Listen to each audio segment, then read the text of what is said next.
They said I'd never succeed. Every time I spoke about my dreams, they rolled their eyes, laughed under their breath, and reminded me to be realistic. I was the joke at family dinners, the one they didn't expect anything from. Stayed silent, I worked, I believed in. Then, one day my phone rang. That call didn't just confirm the deal. It confirmed everything I always knew about myself. And everything they were too blind to see. The Whitman family reunion was already buzzing when I pulled up to the Vineyard Estate in Soma, 30 minutes late intentionally. At 33, I knew better than to arrive early, just to be ignored. These reunions were always about the stars of the family, my older siblings and cousins. Al Ivy educated, corporate polished, and endlessly adored by our parents. I stepped out of my rental in a sleek navy jumpsuit, understated but sharp, and walked through the rows of parked luxury cars toward the main veranda. "Lena," finally, my father called from the balcony, his tone clipped. "Everyone's inside already." I smiled tightly and gave him a brief wave. "Got caught wrapping up a call," I said. "Technically true. I just stepped out of a strategy meeting with the acquisition team." "You're still doing that remote work?" Before I could answer, Camille appeared at my side. At 36, she was the pride of the family, co-o of Whitman and Reed Investments, our grandfather's legacy. "Firm, Lena," she said with a smooth, practiced grin. "We were just toasting our latest merger, $40 million zero in post-tax profit." She eyed my outfit, then my shoes. "Still with that little freelance gig." "Still managing small portfolios," I replied, knowing full well she'd scoff. Emile chuckled softly. "Well, we're always hiring. Analyst roles open every year. It's good experience, even if it's not glamorous." I nodded politely, but inside, I nearly laughed. She had no idea. An independent investment firm, operating behind a labyrinth of shell companies? We specialized in rescuing failing companies, flipping them, and walking away with clean exits and massive ROI. And the real kicker? Last quarter, we acquired a controlling stake in Whitman and Reed. "I'm good where I am," I said simply. Camila exchanged a smug look with my father. "If you ever want something real, you know where to find us." As I followed them into the glass-walled tasting room, my phone buzzed. A message from my assistant lit the screen. "Final signatures in full control confirmed. Congratulations, Ms. Whitman." Tucked my phone away and smiled. "Let the reunion begin." Lena, Uncle Grant called out from the shoot-a-wiry table as I stepped onto the sun-drenched patio. "Come here. Let me get a look at you." Walked over, champagne in hand, preparing myself. "Still figuring things out, huh?" He chuckled, patting my arm. "I'm doing just fine, Uncle Grant," I said smoothly. "Fine," he boomed. "Fine doesn't cut it in the Whitman family. Look at Camille, youngest coup in California's finance sector. And Bennett just made partner at Steele and Price, and that's what we call thriving." I smiled politely, thinking of the acquisition folder sitting in my briefcase. Indigo Meridian's newest play signed this morning. Speaking of wins, Camille joined in, eyes bright. "Did you hear about our expansion strategy?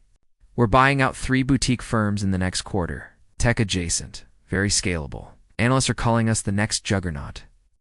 What she didn't know was that 2 of those deals had already been quietly blocked thanks to counterbids from Indigo's subsidiaries, and the third. It was days away from a merger announcement with one of our other holdings. "How exciting," I murmured. "Daddy thinks we'll cross $1 billion in revenue next year," she said proudly. "The Whitman name's about to go global." I sipped my champagne, recalling the analyst's brief on my desk. Whitman and Reed's growth projections were a balloon full of hot air. Over-leveraged, inflated, and teetering on fragile optimism. Within 24 hours, reality would hit hard. Ow. "Lena," my mother approached, her voice tinged with regret. "Your cousin Ree was just profiled in Forbes 30 under 30. Isn't that something very impressive?" I nodded, though I knew Aunt Darlene's PR team had practically ghost-written the article. "You had so much promise at BlackRock," she sighed. "Everyone thought you'd be the next star of Wall Street." I left that world 5 years ago, and not because I couldn't keep up. I simply saw through it. They played politics and posed for press. I was quietly building Indigo Meridian.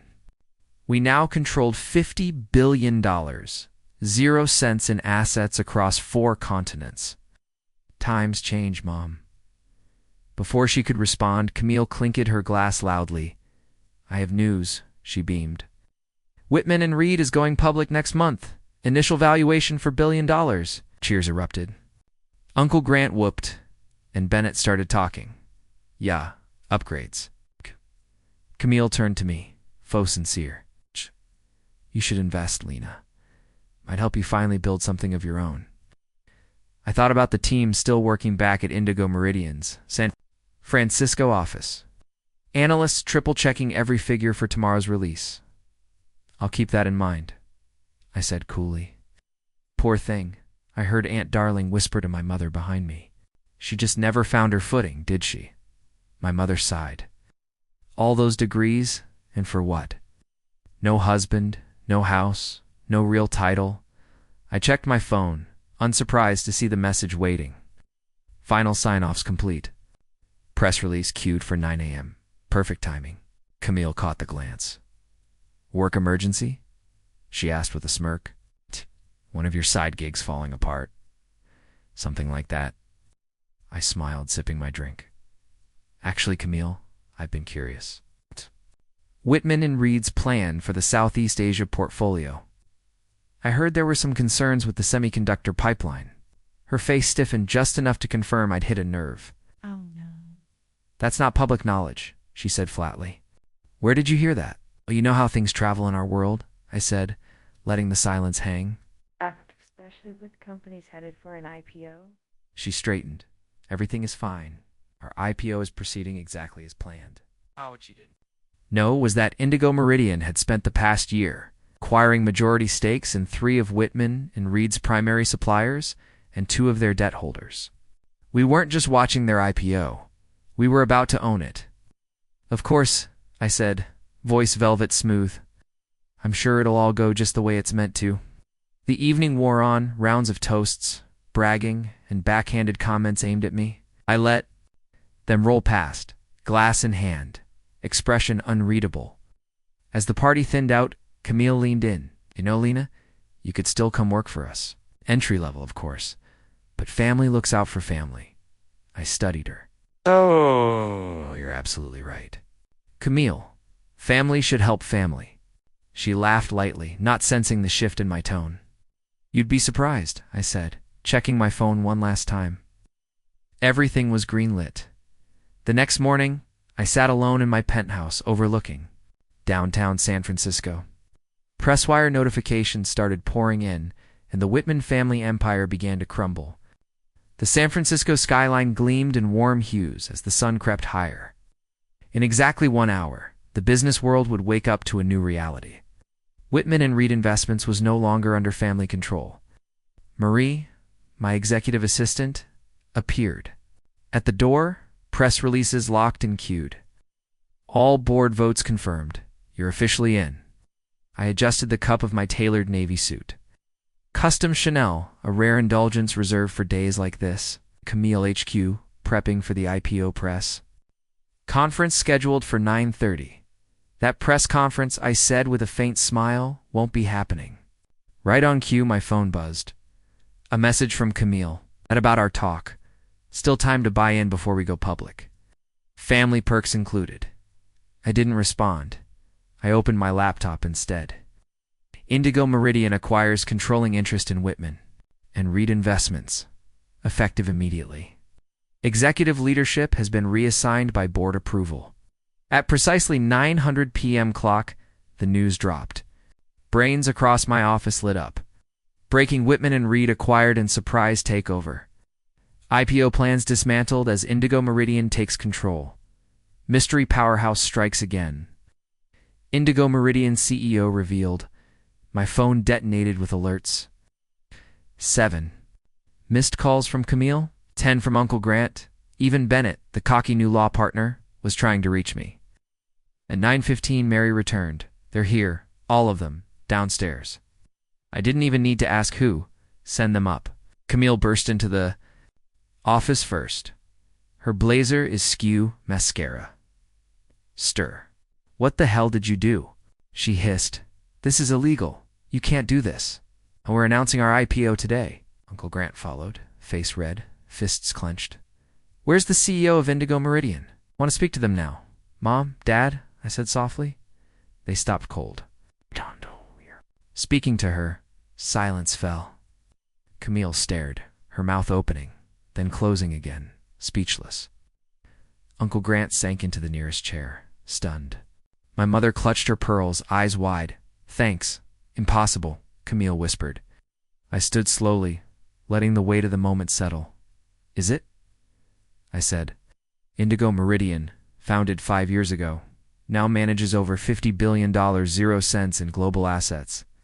I looked at them calm and composed. As of this morning, it manages your legacy too. Known for executing strategic takeovers of inflated investment firms, I said, pacing slowly behind my desk. Ring any bells? Your Bennett finally choked. Out, eyes wide. You're her. The one they call the ghost CEO, the phantom of finance. The very same, I confirmed, reaching for the leather folder beside me. Gail, I offered, extending it.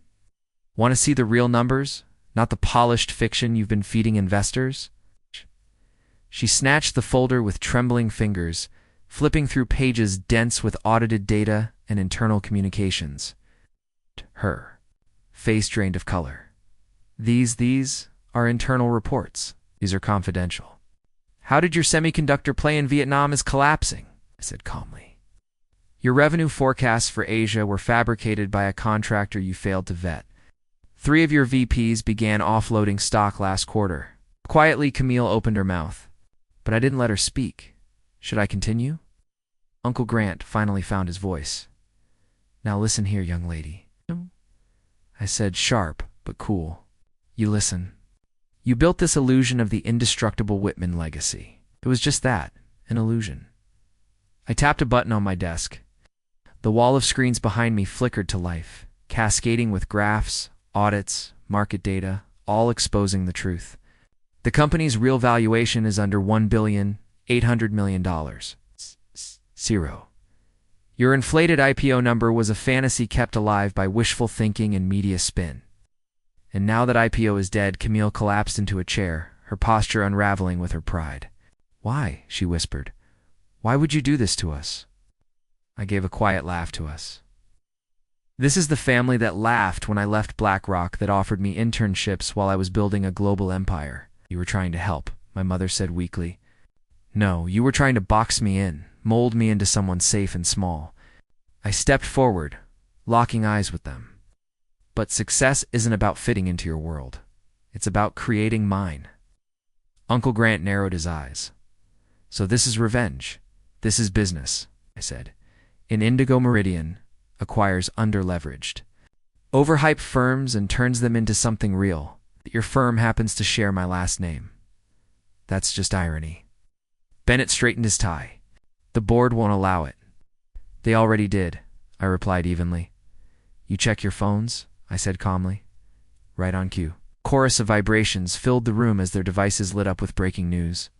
Financial alerts, market analysts, livestock trackers. Whitman and Red Investments was tanking fast. Camille looked up, her mascara smeared and eyes wide with disbelief. You've destroyed everything, no? I said firm, but even.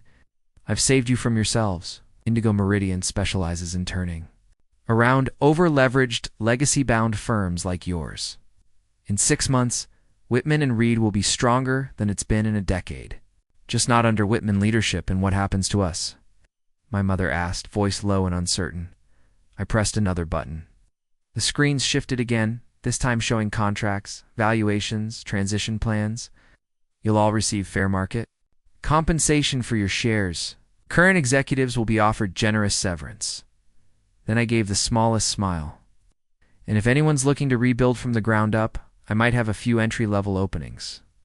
Just a foot in the door. The silence that followed was suffocating. Camille stood abruptly, smoothing her wrinkled blouse and pushing past Bennett. You won't get away with this. I leaned back into my chair. I already have. They trickled out one by one. Bennett already dialing his firm, Uncle Grant guiding a hollow-eyed Camille toward the elevator. My mother lingered at the doorway. "All this time," she murmured. "You were building this empire." I nodded. "While you were busy being embarrassed by my so-called consulting work," she looked down, defeated. "I don't even know who you are anymore." "No," I said softly. "You never did." After they were gone, I walked to the floor-to-ceiling window. Damn. City below buzzed with energy, just like my company now did with purpose. Marie stepped in with fresh coffee. "Security badges deactivated. Transition teams are already moving into Whitman and Reed HQ in the press." I asked. "Half the financial world wants to know who the Phantom CEO is. Some already suspect the family connection." I smiled. "Let them wonder. Our work will speak louder than any press release." My phone buzzed again. Final message from Camille. "I hope you're happy. You've torn this family apart." I replied simply, "No, Camille. I've just shown you what real success looks like." Over the following months, Indigo Meridian rebuilt everything they'd nearly destroyed.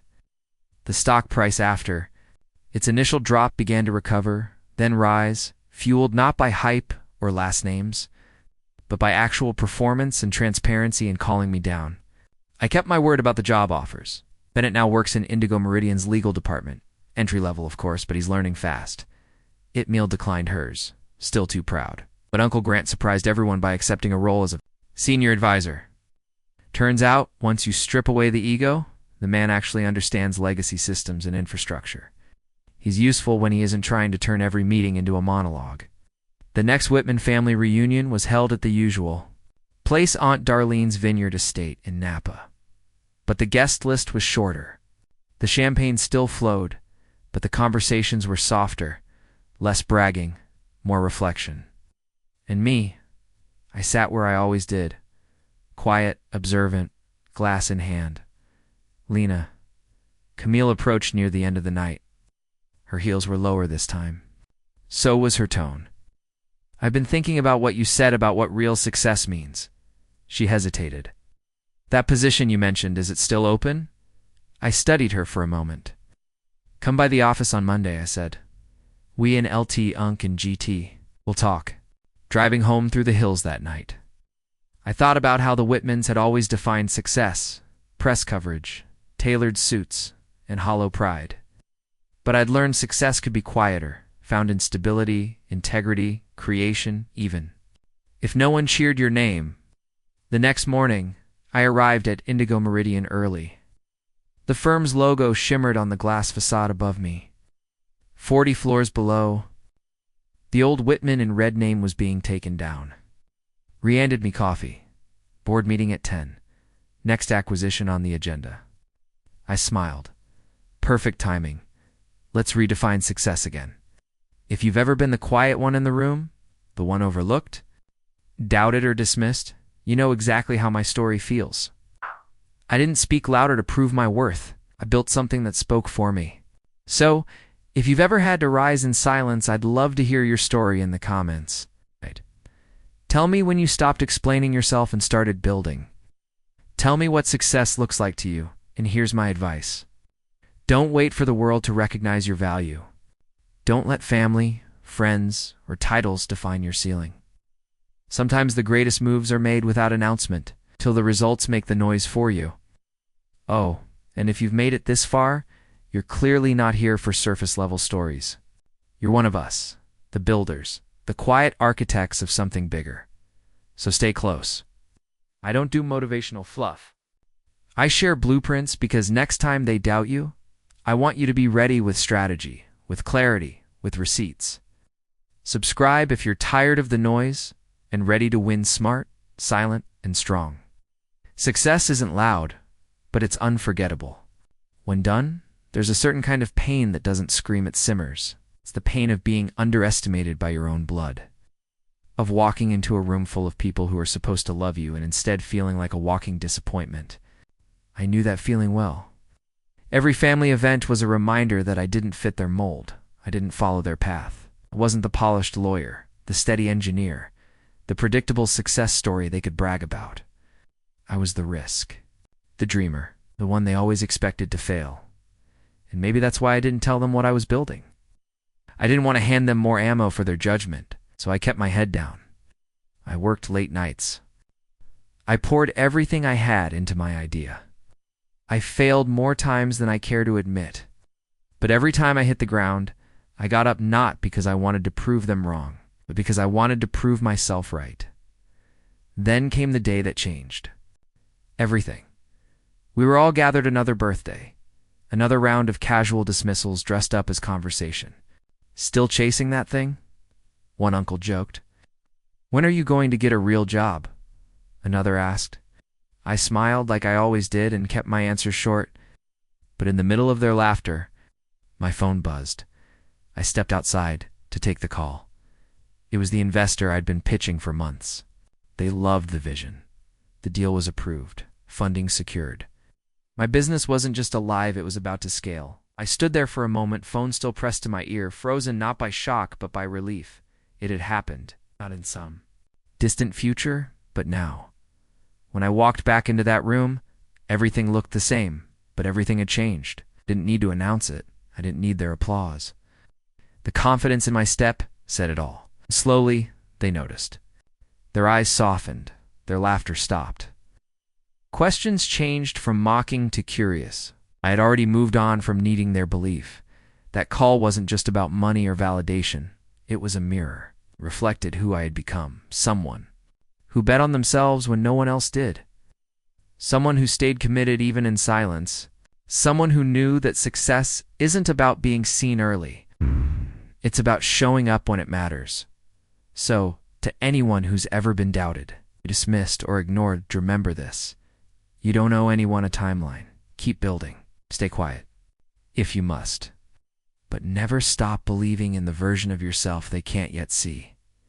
Because one day, the call will come.